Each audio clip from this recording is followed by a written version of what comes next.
السلام علیکم dear viewers, ہمارا آج کا ٹاپک ہے کیا مرد اساتذہ سے عورت اساتذہ کو قرآن پاک پڑھانے کی عملی تربیت دینا جائز ہے یا نہیں، یا یوں کہہ لیجئے کیا مردوں کے پاس بچیوں کو قرآن پاک کی تربیت دلوائی جا سکتی ہے یا نہیں۔ یہ ایک سوال ایک مدرسے کی طرف سے آیا تھا۔ وہ کہتے ہیں کہ ہمارے ہاں خواتین اساتذہ کو ناظرہ قرآن مجید پڑھانے کی عملی تربیت کی ضرورت ہے، جس کے لیے ہم پہلے بھی انتظام کرتے ہیں۔ تو یہ عملی تربیت ماہر مرد قاری اساتذہ سے دلوائی جاتی ہے۔ کیا شریعت اس کی اجازت دیتی ہے یا نہیں، جبکہ استاد اور شاگردوں کے درمیان کسی قسم کا کوئی پردہ حائل نہیں ہوتا؟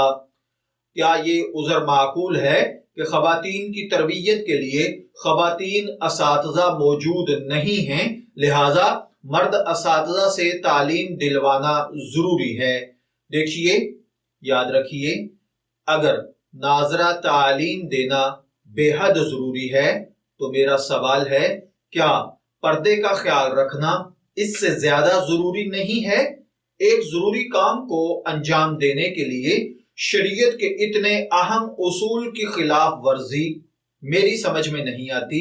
اگر ناظرہ تعلیم اسی قدر اہم ہے اور یقیناً ہے تو پردہ بھی دیگر اسلامی اور اخلاقی امور کا خیال رکھتے ہوئے کسی دیندار، متقی، بڑی عمر کے بزرگ سے چند عورتوں کو ناظرہ کی تعلیم باپردہ ماحول میں دلوائی جا سکتی ہے، جبکہ ان کے محرم بھی پاس موجود ہوں تو یہ تربیت ضرور کی جا سکتی ہے۔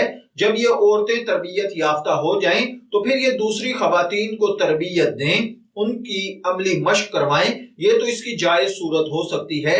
اس کے علاوہ کسی مرد کے پاس تنہائی میں بغیر پردے کے جوان عورتوں کو یا لڑکیوں کو قرآن پاک کی تعلیم حاصل کرنا قطعاً اجازت نہیں دی جا سکتی۔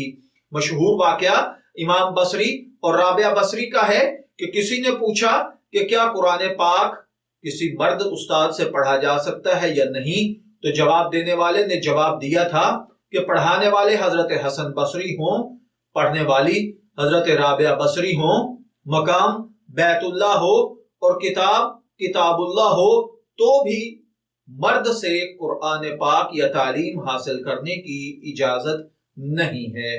میں دعا گو ہوں کہ اللہ تعالی ہمیں ان باتوں کو سمجھ کر ان کے مطابق عمل کرنے کی توفیق عطا فرمائے۔ شبیر احمد کو اجازت دیجیے، پھر حاضر ہوں گے کسی نئے ٹاپک کے ساتھ۔ تب تک کے لیے اللہ حافظ۔